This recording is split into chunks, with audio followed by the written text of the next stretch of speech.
Let's introduce the installation of ATE200 sensor in bus bar. Before installation, make sure that group number of the sensor and the receiver is the same. Turn on the sensor before installation, after the indicator light flashing twice. Place the sensor in a proper position on the bus bar. Screw the clasp and tighten the strap.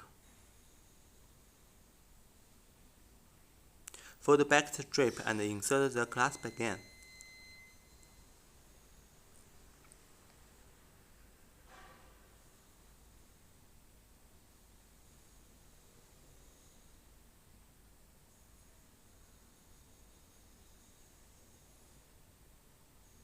Straighten the sensor.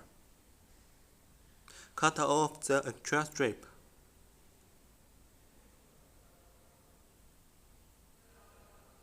Installation finish.